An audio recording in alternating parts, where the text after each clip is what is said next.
국토부는 20년 넘게 거짓말을 하고 있었던 거예요. 사실은 저도 그 피해가 있는지.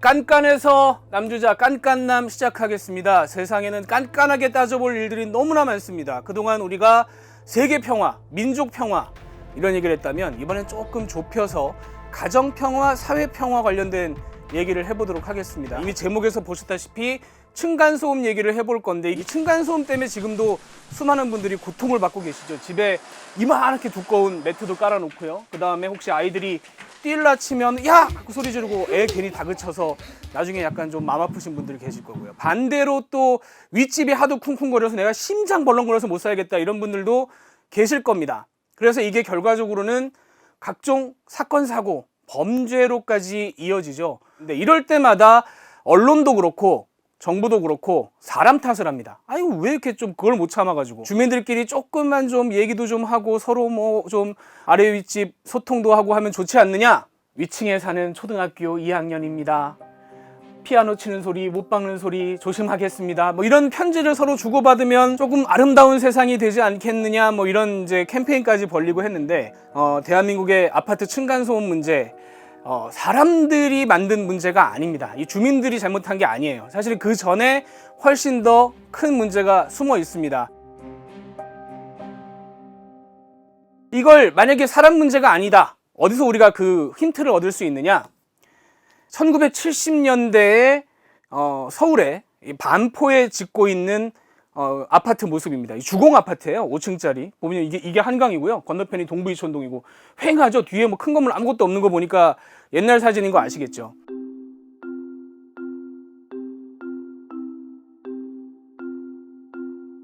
한 80년대 이전, 70년대 이때 지은 아파트들이 요새 재건축들을 많이 하죠. 근데 이 아파트들은 예를 들면 수도꼭지를 열면 막 갈색 녹물이 나온다거나 뭐 주차를 못할 정도로 차가 뭐 세울 데가 없다거나 이런 문제는 있어도 층간소음 문제는 없습니다. 이런 아파트 사신 분들한테 혹시 층간소음 문제 겪어보셨어요? 그럼 대부분 그런 일 없었는데? 라고 하실 거예요. 이런 아파트들은 이때 지을 때만 해도 온갖 자재를 정말 꽉꽉 채워서 지었습니다. 그래서 오히려 층간소음이 나는 게 문제가 아니라 이 벽에다가 못을 박아도 못이 안 들어갈 정도예요. 정말 빽빽하다는 느낌이 들 정도로. 그래서 이런 아파트에 사신 분들은 층간소음을 느껴본 적이 없어요.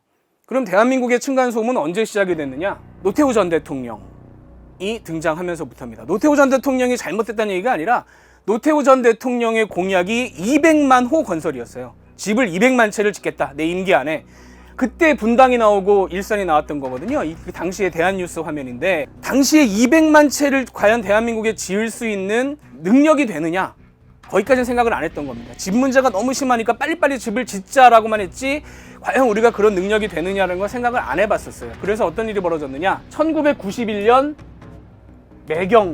매일경제신문입니다. 신도시 곳곳에 부실의 덫. 이때 이제 집을 빨리 지어야 되기 때문에 건설사들이 생각을 해본 거예요. 우리가 그동안 너무 열심히 지은 것 같아. 어떤 방법이 있을 수 있을까? 바닷모래를 썼고요. 좀 질이 안 좋았던 중국 시멘트 쓰고요. 그래서 불량 레미콘 쓰죠. 감리도 제대로 안 했습니다. 아파트 부실 갈수록 증폭. 이미 그때 바닷모래를 가지고 씻어서 쓴다고 해서 난리가 났었고 당시 기사를 몇 개 더 보자면 이런 기사들이 쏟아졌어요. 신도시 부실 시공 소문이 현실로 안전비상. 이게 동아일보 95년 기사. 이게 삼풍 사건 직후에 또 분석을 해본 겁니다. 90년 전후 건설 시장의 빨리빨리 병. 부실내관 곳곳에 잠복. 이때부터 아파트를 좀 쉽게 짓기 시작한 겁니다. 그러면서 층간소음 문제가 본격화하기 시작했어요. 그런데 그때 과연 층간소음에 대한 규정이 없었느냐? 이게 대통령령으로 있던 겁니다. 1991년에 처음 만들었어요. 주택 건설 기준 등에 관한 규정. 아까 말씀드린 200만 호 지을 때 너무 그런 문제가 발생하니까 91년에 이제 이런 규정을 만들었는데 공동주택의 바닥은 바닥 충격음을 충분히 차단할 수 있는 구조로 해야 한다. 굉장히 약간 선언적인 거죠. 사람은 착하게 살아야 한다와 비슷한 멘트입니다. 근데 이게 어떤 결과로 이어지냐면 주민들이 입주를 했는데 너무 시끄러운 거예요. 너무 시끄러워서 문제제기를 하는 거죠. 소송도 걸고 정부에도 얘기를 하고 하니까 배상 결정을 하게 된 거예요. 왜냐하면 충분히 차단하라고 했잖아요. 근데 못했잖아요. 그럼 배상을 해줘야 되겠죠. 그래서 중앙환경분쟁조정위원회에서 이 결정을 했는데 전국 기존 아파트의 절반이 여기에 해당된다. 그러니까 이제 돈을 물어주게 생긴 거죠. 몇백에서 몇천만 원씩 이제 집단적으로 물어줘야 할 일이 2000년대 초반에 생긴 겁니다. 그래서 규정을 바꿨어요. 이 규정 바꾼 데부터 참, 이런 데 머리를 썼나? 싶을 정도의 상황이 발생합니다. 이게 아까 똑같은 제목이고요. 2004년에 시행을 한 내용인데 어떻게 바꿨느냐? 현재와 거의 비슷한 규정입니다. 이게 사실 우리가 잘 모르는데 경량충격음이라는 게 있고 중량충격음이라는 게 있어요. 경량충격음은 이렇게 찍 의자 끄는 소리, 그 다음에 중량충격음은 쿵쿵쿵쿵 뛰는 소리. 경량충격음에 이 정도 이하로 만들어야 되고 중량충격음은 50dB 이하여야 한다라는 규정을 2004년에 처음으로 도입을 합니다.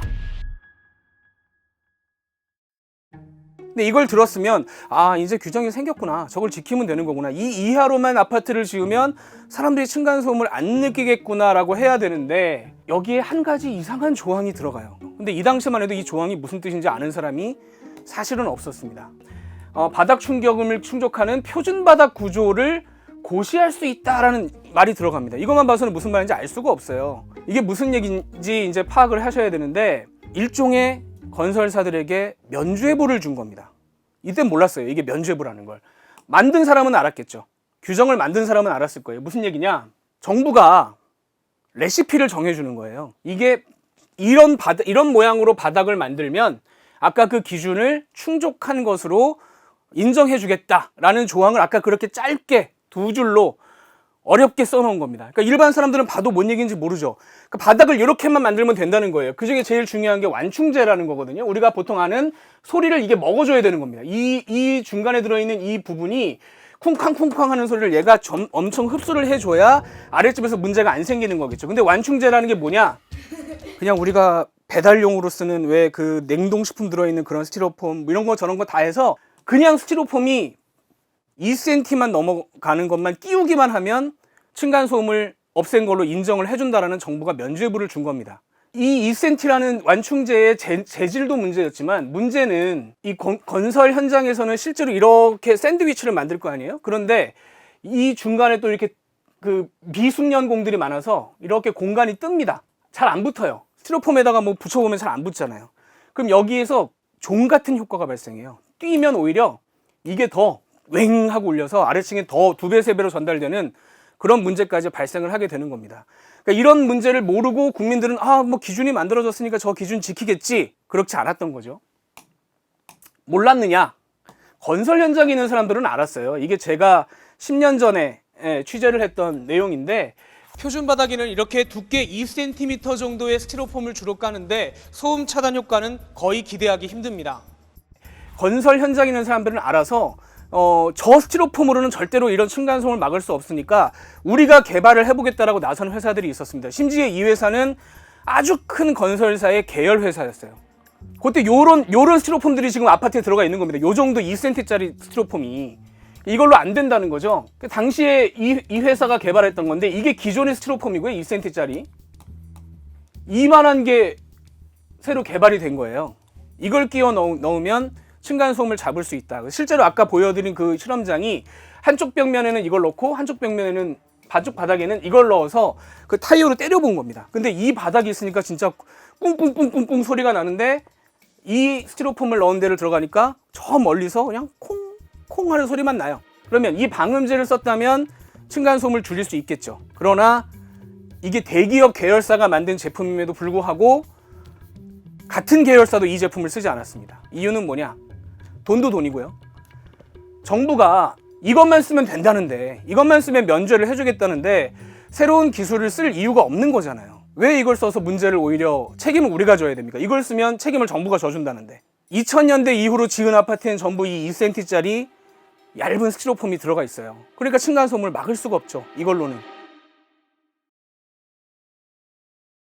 2019년에 처음으로 20년 가까이 지나서 감사원이 층간소음 문제를 들여다봤습니다. 이 보고서를 다 보고 나서 드는 생각은 이 감사원 직원이 용자다. 20년 묵은 문제를 누군가 들춰낸 겁니다. 야, 너네 거짓말했잖아. 기준을 정해서 이제 층간소음은 없을 겁니다라고 말을 했지만 한 번도 검증을 해본 적이 없다. 정말 그래서 층간소음을 막았는지 검증도 안 해보고 결국은 그냥 건설사 맘대로 하게 내버려뒀다. 그렇기 때문에 층간소음이 벌어졌다.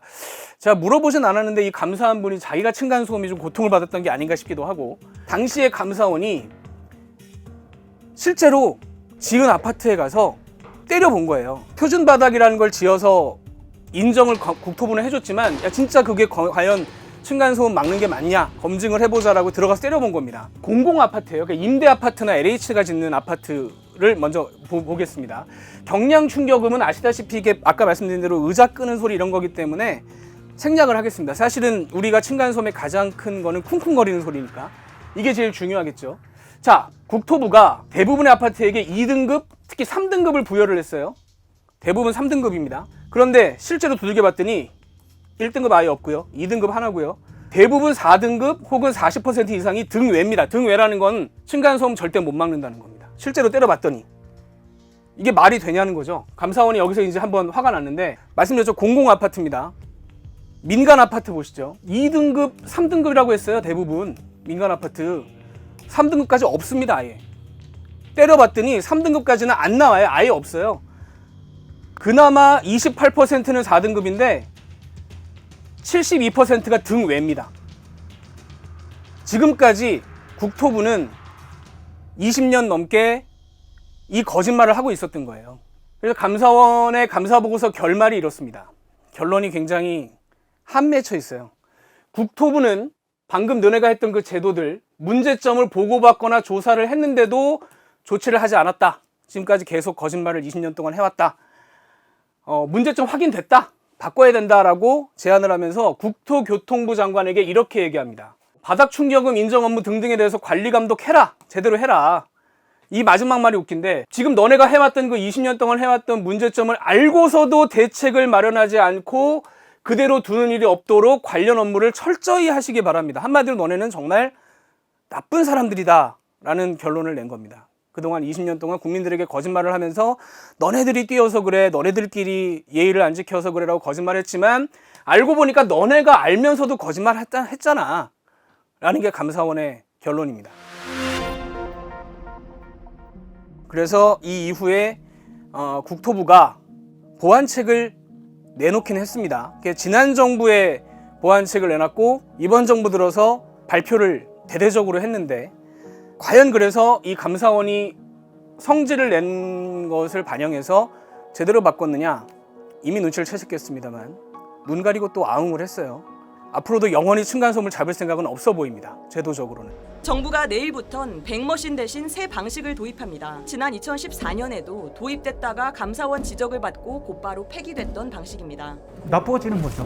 남인데 서류상으로 당신 문제 없다 그러는 거예요. 앞으로는 그럼 어떻게 해야 되느냐? 그 부분은 이번에 바뀐 정부의 제도를 포함해서 본격적으로 다음 편에 짚어보도록 하겠습니다. 자, 지금까지 시청해주신 여러분 감사합니다. 뉴스의 지식을 담다 스프, 저 주시은이 자신 있게 권해드립니다. SBS의 지식 구독 플랫폼 스브스 프리미엄, 여러분의 하루를 더 풍성하게 만들어드립니다. 지금 바로 구독하세요.